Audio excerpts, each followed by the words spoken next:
안녕하세요, 복리입니다.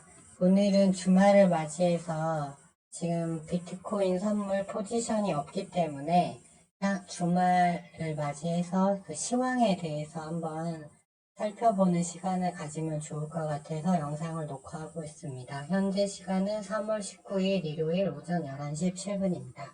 시장에는 많은 소음이 존재하나 결국 핵심을 보는 게 중요하다고 생각합니다. 2022년에 주식시장과 그리고 부동산 시장, 비트코인이 왜 하락을 했을까요? 이유는 물가가 40년 만에 높았고 이로 인해 역대급 속도로 연준이 기준금리를 인상했기 때문입니다. 기준금리 인상은 자산시장을 위축시키고 가계, 기업, 금융권에 문제를 일으키는데 이 중에서 최근에 미국, 유럽 은행권 부실이 시작되었습니다. 즉, 금융권에서 먼저 이 문제가 나온 것이죠. 이런 맥락에서 이해가 되고요. UBS가 크레딧 스위스 뱅크 지분을 인수하는 게 임박했고, 그 다음에 퍼스트 리퍼블릭 뱅크나 이런 은행, 미국 은행들도 지금 이렇게 보니까 곧 지분 투자 계획이 나올 듯 보여집니다. 즉, 쌀 때 이것을 사고자 하는 사람이 있다는 거죠. 진짜 위기면 이렇게 지분 인수할 리가 없죠.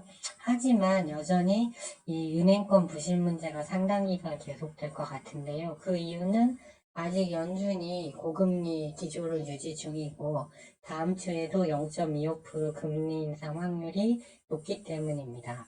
이번 사태의 근본 원인은 금리가 올라서 이 은행들이 사놓은 국채 가격이 폭락해서 손실이 발생한다는 것도 있지만 또 하나의 원인은 인터넷 뱅킹이 확산되면서 좀 위험하다 싶은 은행, 중소형 은행에서 예금이 인터넷 뱅킹으로 순식간에 인출되는 사태가 일어나면서 이 은행들이 지급진 비율이 낮아지는 게 문제입니다. 그래서 지난주에 그 미국 중소형 은행이 연준으로부터 약 210조 원의 자금을 긴급 대출해 갔습니다.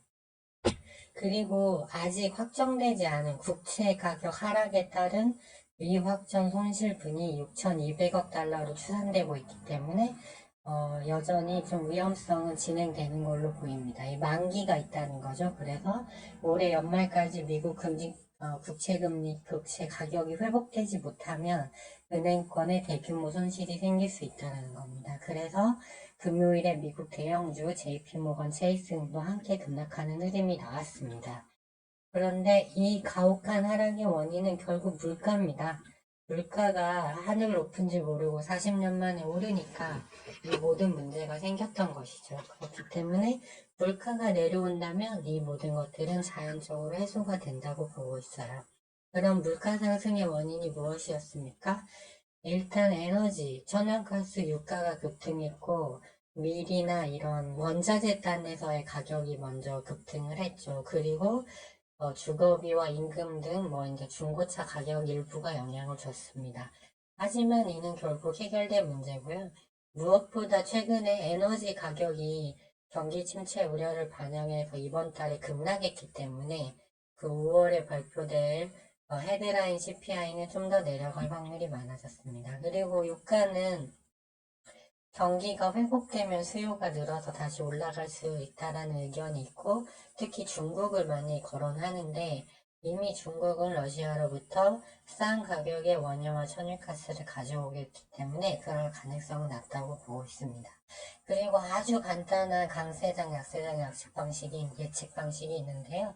유가가 80불을 넘어서고 미국 달러 지수 선물이 100을 넘어갔을 때 치고 신흥국 증시가 좋았던 적은 단 한 번도 없었습니다. 근데 지금 유가가 70불 밑으로 내려왔고 달러 지수 선물이 103에서 105 사이로 왔다 갔다 하고 있죠. 비트코인 시장과 주식 시장의 상관관계입니다. 일단 같이 움직인다고 봐야 합니다. 월봉 차트를 봐도 그렇고요. 다만 최근에 비트코인의 강세는 바이낸스의 비트코인 2조 원대 매수 계획 발표 및 은행권 사태에 기인한 비트코인의 그런 디지털 금이라는 인식이 확대된 특이한 구간으로 판단하고 있습니다. 그래서 결국은 향후 비트코인 시장의 움직임은 결과적으로 증시 흐름을 같이 봐야 된다고 보고 있고요. 향후 전망은 결국 처음도 마지막도 물가입니다.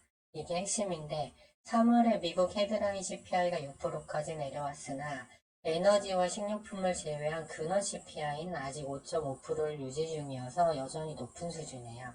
그래서 4월에 발표되는 헤드라인 CPI는 에너지 등이 급감해서 대폭 내려와 5.5%를 하회할 확률이 높은 반면 근원 CPI는 소폭 하락해서 근원 CPI와 헤드라인 CPI가 같아지는 현상이 발생할 수도 있을 것 같습니다. 그러면 일단 시장은 헤드라인 CPI가 크게 내려왔기 때문에 일단 단기적 호재로 인식할 듯 하고요. 4월은 FOMC 회의가 없기 때문에 일단은 좀 완만한 증시 상승 흐름이 나올 걸로 보입니다. 그러면 근원 CPI는 도대체 언제 내려오냐? 일단 임금은 한번 오르면 쉽게 떨어지지 않는 성격이 있습니다. 트럼프 때 이민법 개정으로 멕시코에 막 장벽도 세우고 하면서 서비스업, 즉 임금을 적게 주는 서비스업에 종사할 이민자 수가 10분의 1로 급감했습니다. 그래서 바이든 취임 이후에 이 정책이 바뀔 줄 알았는데 바이든도 아직 이 정책을 유지하고 있어서 그래서 지금 임금이 안 떨어지는 겁니다. 쉽게 말하면 이민자를 더 받아야 하는데 안 받고 있는 거죠.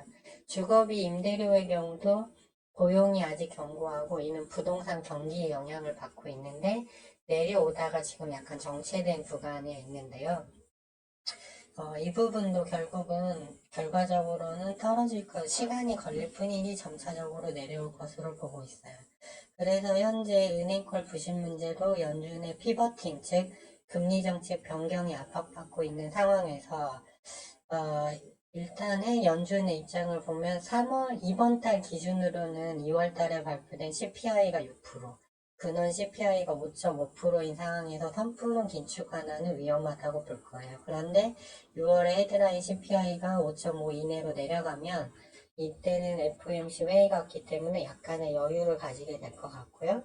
그 다음에 5월에 이제 CPI 더 낮아지고 만일 근원 CPI도 좀 확률은 낮지만 5.1% 내지 5% 이내로 5% 이하로 내려간다면 그때는 5월 연준회의에서는 금리 인상 동결을 기대해 볼 수 있을 것 같습니다.